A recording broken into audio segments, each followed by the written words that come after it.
Bismillah, alhamdulillah, wassalatu wassalamu ala rasulillah wa ala alihi wa ashabihi wa man walaha ma ba'd. Nah, malam hari ini kita kembali melanjutkan membaca kitab Tauhid. Pertemuan sebelumnya kita telah menuntaskan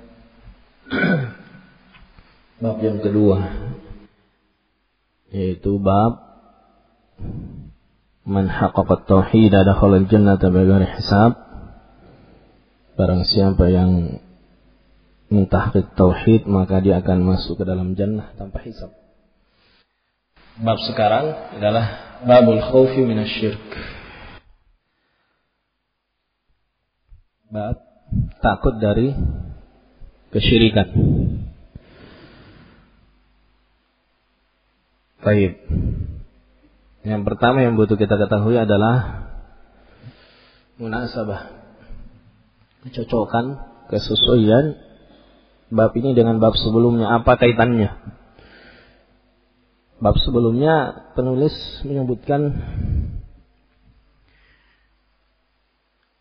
tentang keutamaan masuk ke dalam jannah tanpa hisab bagi orang yang mentahqiq tauhid. Nah, adapun sekarang adalah bahaya dari kesyirikan. Ya. Ketika kesyirikan itu bisa menafikan tauhid seseorang dan menyebabkan dia masuk ke dalam nar dan kekal di dalamnya, dan itu adalah syirik besar tentunya, sehingga patut bagi seorang mukmin takut dari syirik tersebut dengan takut yang besar tentunya. Sebagaimana yang didengar tadi, karena kesyirikan ya, secara khusus syirik besar bisa menyebabkan seseorang masuk ke dalam nar dan kekal di dalamnya. Jadi kita mesti takut dengan takut yang besar dan berusaha menghindar, lari dari kesyirikan, berusaha menjauhi jalan-jalannya, sebab-sebabnya, wasilah-wasilah yang mengantarkan kepadanya, serta tidak lupa berdoa kepada Allah Subhanahu wa taala supaya kita diselamatkan dari kesyirikan, sebagaimana halnya para nabi dan rasul. Mereka berdoa kepada Allah Azza wa Jalla dilindungi dari dosa syirik. Nah, ini kesesuaian bab ini dengan bab sebelumnya.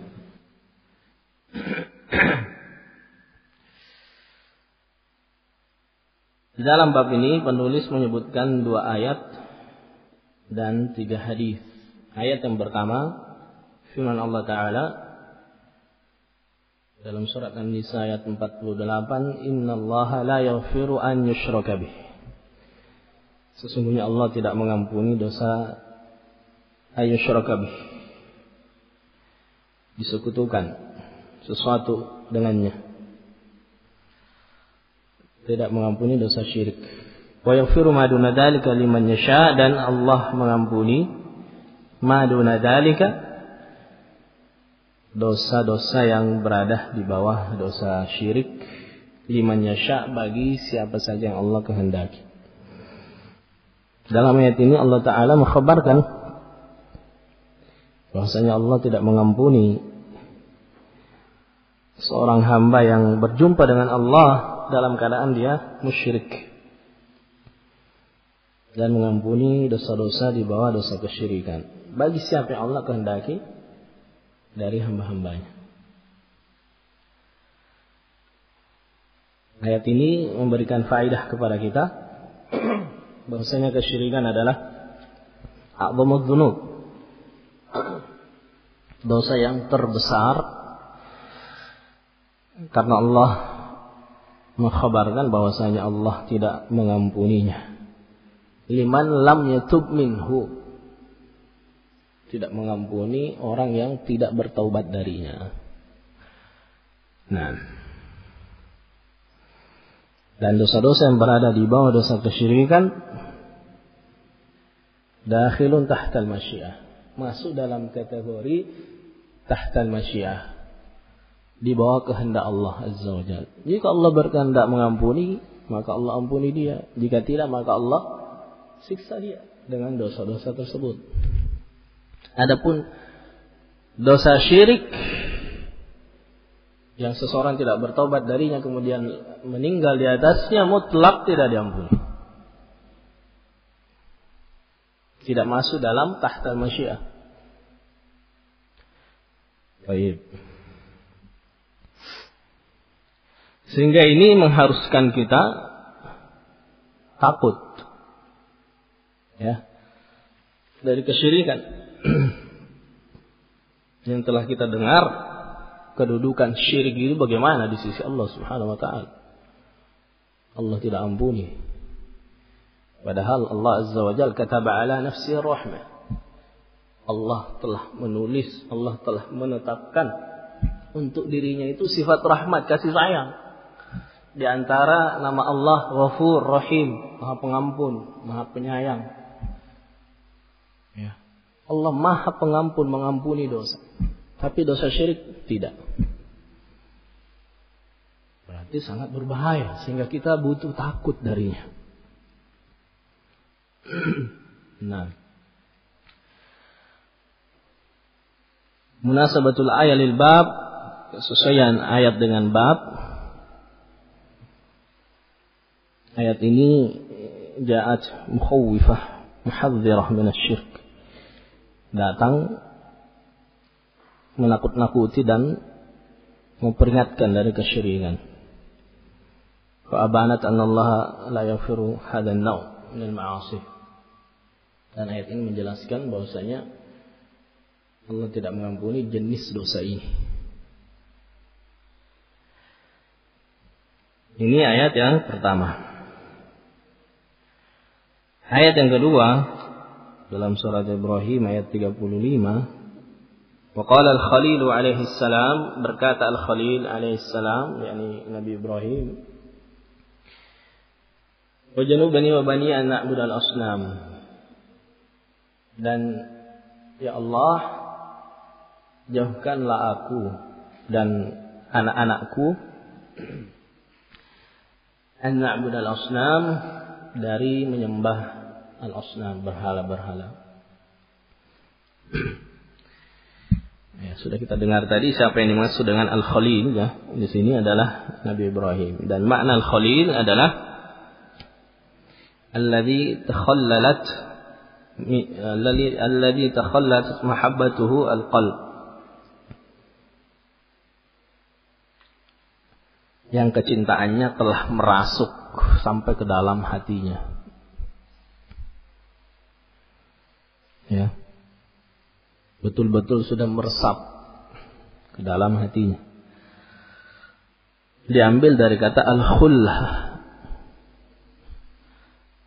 Al-khullah adalah khalisul mahabbah, kecintaan yang murni. Murni kecintaan. Tidak ada yang mencampurinya sedikit pun dari tendensi-tendensi yang lain.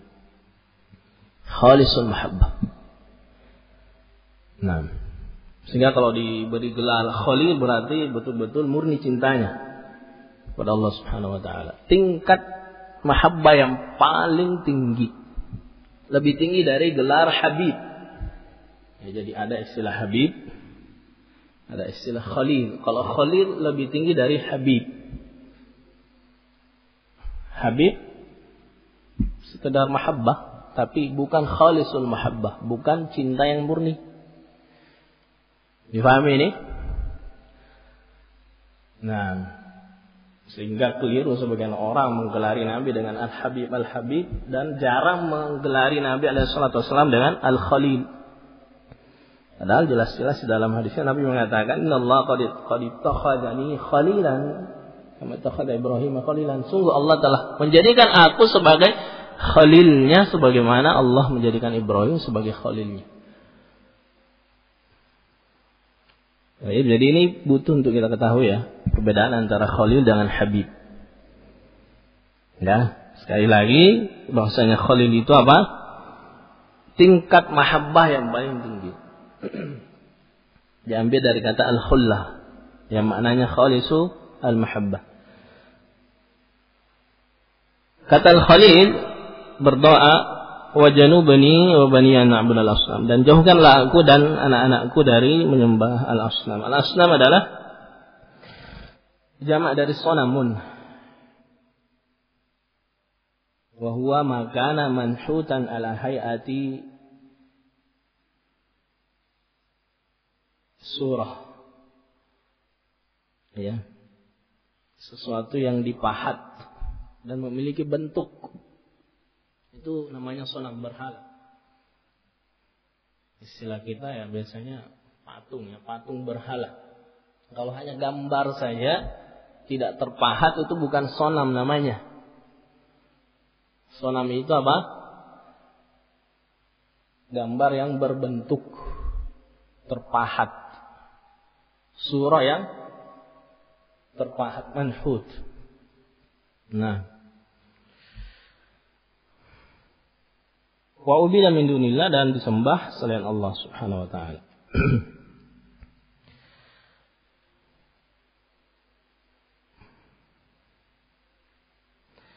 Munasabatu halil bab, kecocokan ayat ini dengan bab,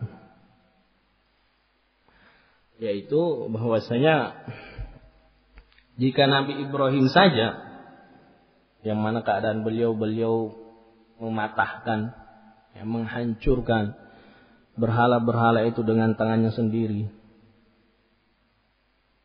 mengkhawatirkan dirinya dan keturunan-keturunannya dari kesyirikan, dengan sebab terfitnah terhadap patung-patung berhala itu, sehingga beliau pun berdoa kepada Allah Azza wa Jalla untuk diri beliau dan untuk anak-anaknya, supaya terjaga dari beribadah kepada berhala-berhala itu. Fanahnu aula minhu li dha'fi imanina, maka kita lebih patut lagi untuk takut. Kenapa? Karena sudah jelas iman kita lebih lemah daripada Nabi Ibrahim. Nabi Ibrahim saja yang keadaannya seperti itu, beliau sangat takut. Maka kita lebih pantas lagi untuk takut. Nah, al-khawfu minasyirk. Ini kecocokan ayat dengan bab al-khawf minasyirk, takut dari kesyirikan. Jadi enggak boleh merasa aman dari kesyirikan. Walaupun sudah belajar, walaupun sudah menghafal ayat ini, hadis ini, jangan. Nabi saja takut.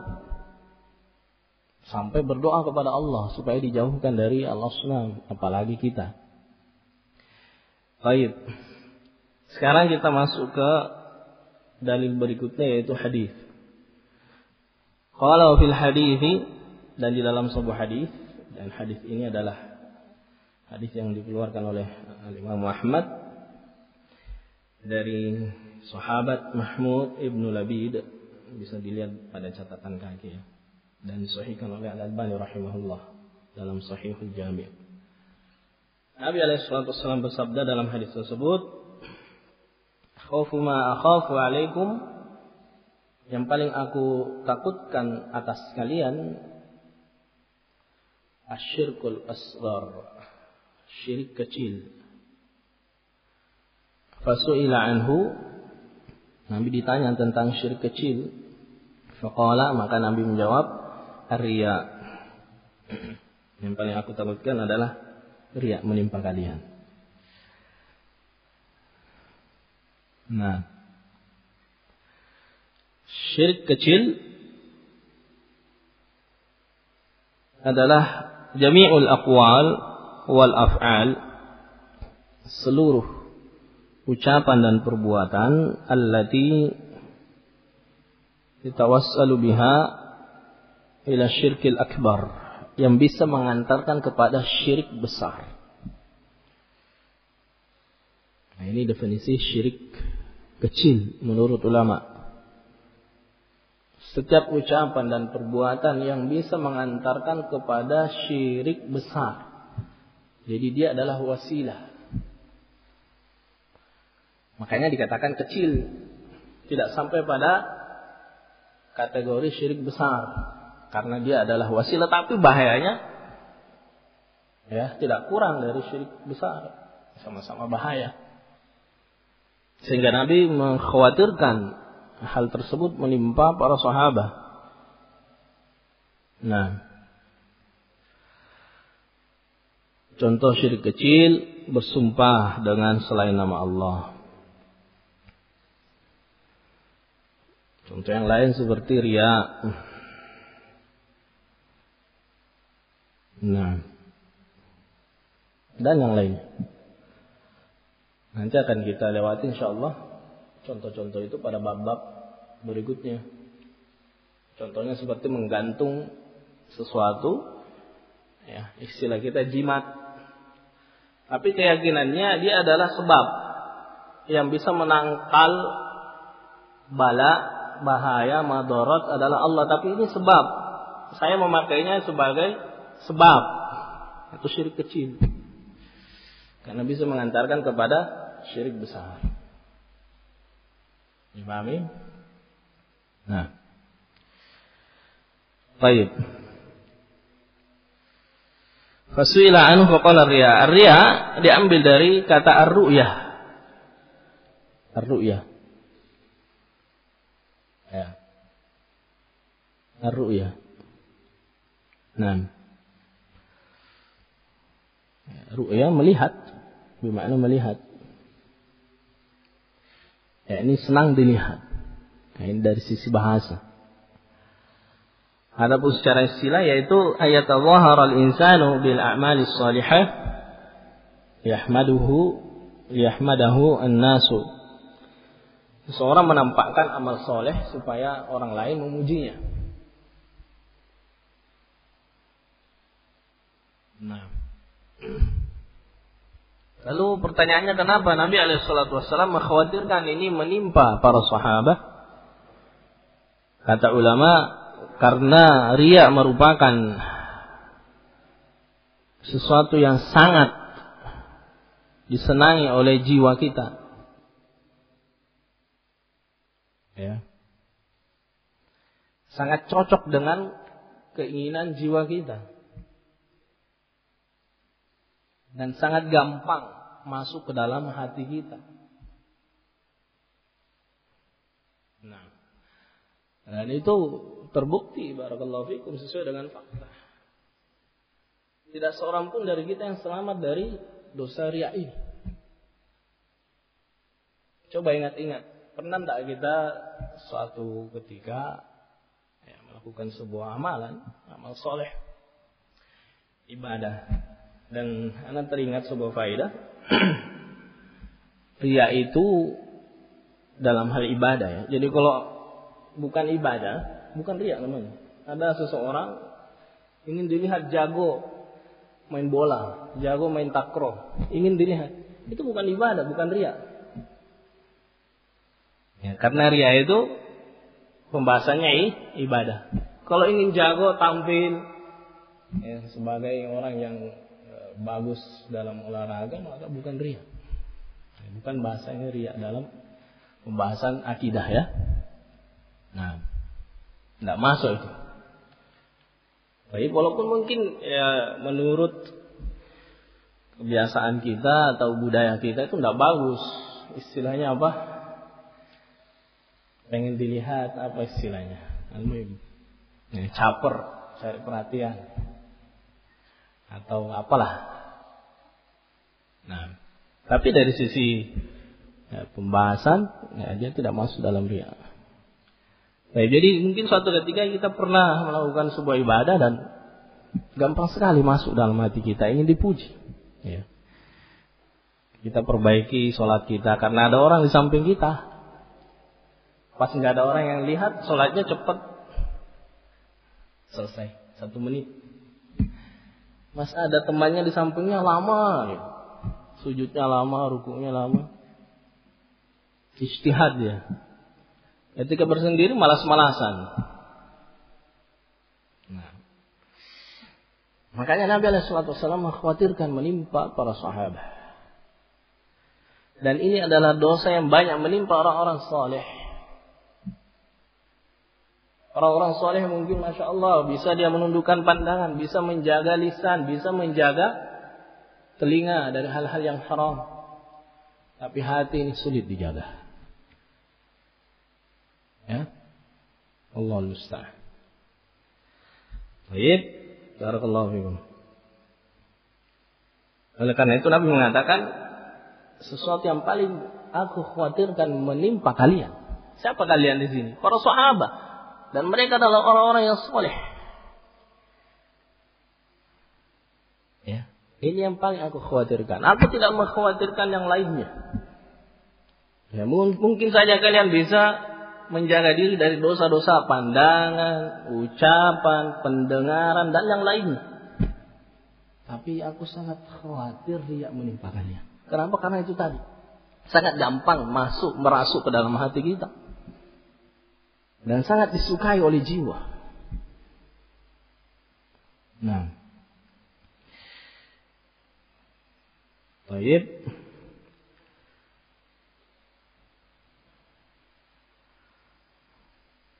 Kecocokan hadis ini dengan bab. Apabila syirik kecil dikhawatirkan menimpa para sahabat, padahal mereka adalah orang-orang yang sempurna imannya, maka sudah sepantasnya bagi kita takut, ya, khauf, takut dari syirik besar dan syirik kecil, karena lemahnya iman kita. Para sahabat saja yang kuat imannya dikhawatirkan ditimpa oleh syirik kecil, maka kita lebih pantas lagi takut dari syirik besar maupun kecil karena lemahnya iman kita. Ini munasabah hadis dengan bab. Baik. Hadis berikutnya, wa 'an Ibnu Mas'ud radhiyallahu anhu, dari sahabat Ibnu Mas'ud radhiyallahu anhu, anna Rasulullah sallallahu alaihi wasallam qala, bahwasanya Nabi alaihi salatu wassalam bersabda, man mata wa huwa yad'u lillahi niddan, barang siapa yang meninggal wa huwa yad'u, dalam keadaan dia berdoa, wa huwa yad'u lillahi niddan,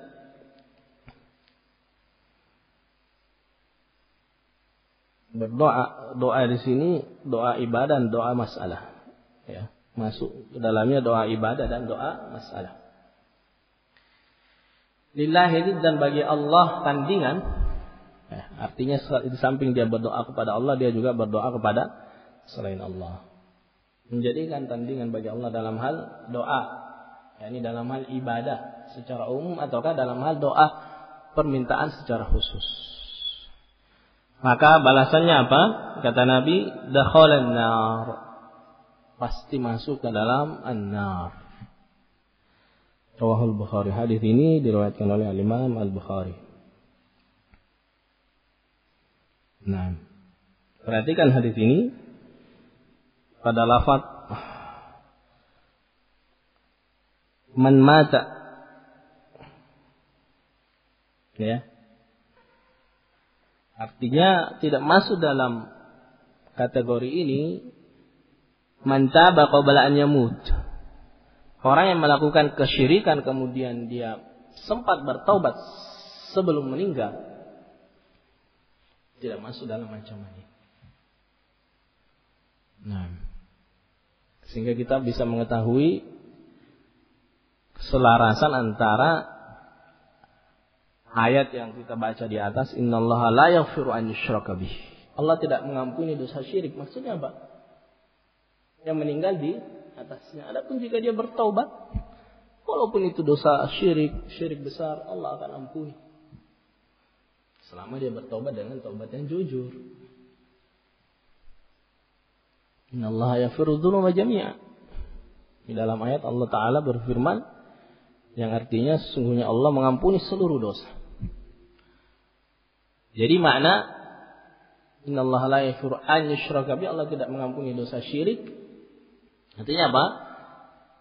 Man mata ala dzalik, yang meninggal di atasnya. Adapun yang man taba qabla an yamut, orang yang bertaubat sebelum meninggal, maka tentunya Allah akan mengampuninya.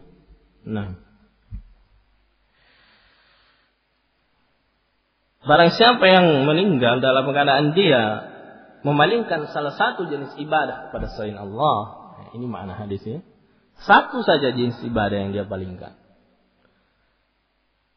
kepada selain Allah, maka dakhalan nar, dia akan masuk ke dalam neraka.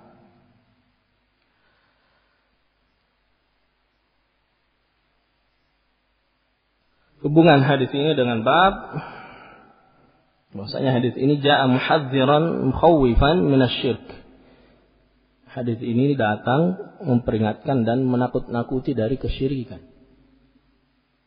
Ditakut-takuti dengan balasan berupa neraka jika meninggal di atas kesyirikan. Bisa dibayangkan seseorang beribadah sejak dari mumayyiz sudah terhitung, dicatat pahalanya. Sampai kemudian berumur 60 tahun. Qaddarallahu ma syaa, na'udzubillah min dzalik. Sempat melakukan kesyirikan 3 hari misalnya. Cuma 3 hari. Ya, atau jangankan 3 hari, 1 hari. Ya, dia melakukan kesyirikan, syirik besar, meninggal di atas kesyirikan itu.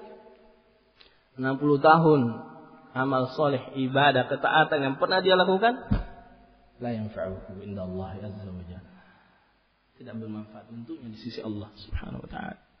Dakhalan nar, masuk ke dalam neraka. Nah, ini khawf, memberikan rasa takut kepada kita supaya kita selalu waspada.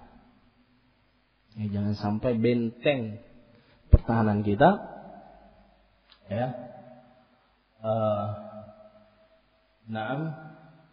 runtuh karena kelalaian kita. Barakallahu fikum. Selalu waspada dan takut dari kesyirikan. Baik. Hadis berikutnya, dan ini adalah dalil yang terakhir. Wali muslimin, dan hadis yang dimiliki oleh Imam Muslim, yakni Imam Muslim meriwayatkan dalam sahihnya. An Jabir radhiyallahu an, dari Jabir radhiyallahu an, anna Rasulullah sallallahu alaihi wasallam qaal, bahwasanya Rasulullah alaihi wasallam bersabda, man laqiyallaha, barang siapa yang berjumpa dengan Allah, la yusyriku bihi syai'an, dalam keadaan tidak menyekutukan sesuatu dengannya, dakhalal jannah, maka pasti masuk ke dalam jannah. Sebaliknya, wa man laqiyahu, barang siapa yang berjumpa dengan Allah, yusyriku bihi syai'an, menyekutukan sesuatu dengan Allah, dakhalan nar, pasti masuk ke dalam an-nar. Baik. Apa makna berjumpa dengan Allah? Yakni wajahahu wa qabalahu, berjumpa ini berhadapan dengan Allah Subhanahu wa taala. Yauma yaqumun nasu li rabbil alamin. Wa hadzal liqa' yakunu yaumal qiyamah, dan perjumpaan ini nanti pada hari kiamat tentunya. Ya, setelah manusia dibangkitkan. Nah, setiap orang datang membawa, mempertanggungjawabkan setiap amalannya. Nah, barang siapa yang berjumpa dengan Allah, la yusyriku bihi syai'an, tidak menyekutukan sesuatu apapun. Ya, umum. La, bukan syirik besar, la syirik akbar, wala syirik asgar. Keutamaannya pasti masuk ke dalam jannah. Ini jaminan dari Allah Subhanahu wa taala. Walaupun misalkan dia memiliki dosa-dosa besar di bawah dosa syirik. Dosa membunuh misalkan, dosa mencuri, dosa minum minuman keras, dan seterusnya dari dosa-dosa besar ataupun dosa-dosa kecil. Dijamin oleh Allah selama dia muwahhid, mata ala tauhid, pasti masuk ke dalam jannah. Apakah dia masuk langsung? Bagaimana caranya masuk langsung? Yaitu Allah mengampuni dosa-dosa itu. Tidak dipermasalahkan oleh Allah Azza wa Jalla. Diampuni, dimaafkan. Masuk dalam jannah langsung. Jika Allah menghendaki. Tapi jika Allah tidak mengampuni dosa-dosa itu, dosa-dosa besar dan kecil tadi, ya, maka berarti dakhalal jannah dukhulan khawiyan. Dia masuk ke dalam jannah, masuk tapi diakhirkan, bukan masuk di awal. Diakhirkan maksudnya apa? Dia dibersihkan dulu dari dosa-dosanya. Dengan cara apa? Diazab di dalam neraka. Nah, yang jelas dia pasti masuk ke dalam jannah. Masuk di awal ataukah di akhir setelah dibersihkan dari dosa-dosanya. Ini keutamaan tauhid. Barakallahu fikum. Nah, adapun yang meninggal di atas kesyirikan maka pasti masuk ke dalam neraka. Ya. Tidak ada ampun bagi dia. Baik. Perhatikan dalam hadis ini, la yusyriku bihi syai'an. Ada penafian di sana. Wa yufidu an-nafyu isbata diddil manfi. Penafian memberikan faedah penetapan lawannya. Nah, penetapan lawan dari yang dinafikan. Tidak menyekutukan Allah berarti maksudnya apa? Muwahhid. Ya, dia seorang muwahhid, mata ala tauhid. yakni laqi Allah muwahhidan, berjumpa dengan Allah, mempertanggungjawabkan setiap amalannya muwahhidan, sebagai seorang yang bertauhid. Baik. Kecocokan hadis ini dengan bab dan ini yang terakhir. Annahu afada man mata musyrikan, barang siapa yang meninggal sebagai seorang musyrik, fahuwa min ahlin nar, maka dia termasuk di antara ahlin nar. Wadzalika yujibu syiddatal khaufi minasyirik, dan itu mengharuskan kita takut, ya, sangat takut dari kesyirikan. Wallahu a'lam bishawab. Baik. Mungkin cukup sampai di sini. Masail yang disebutkan oleh muallif rahimahullah kita akan baca nanti pada pertemuan berikutnya. Nah, jadi ada 2 ayat dan 3 hadis, ya. Ayatnya pendek, hadisnya juga pendek. Antum diwajibkan, ditugaskan menghafal dalil-dalil ini, ya, dan memahami maknanya. Diamalkan, ya, akan bermanfaat bagi kita insyaallah taala. Naam, fid dunya wal akhirah. Wallahu a'lam. Tafaddalu barakallahu fikum. Subhanakallah.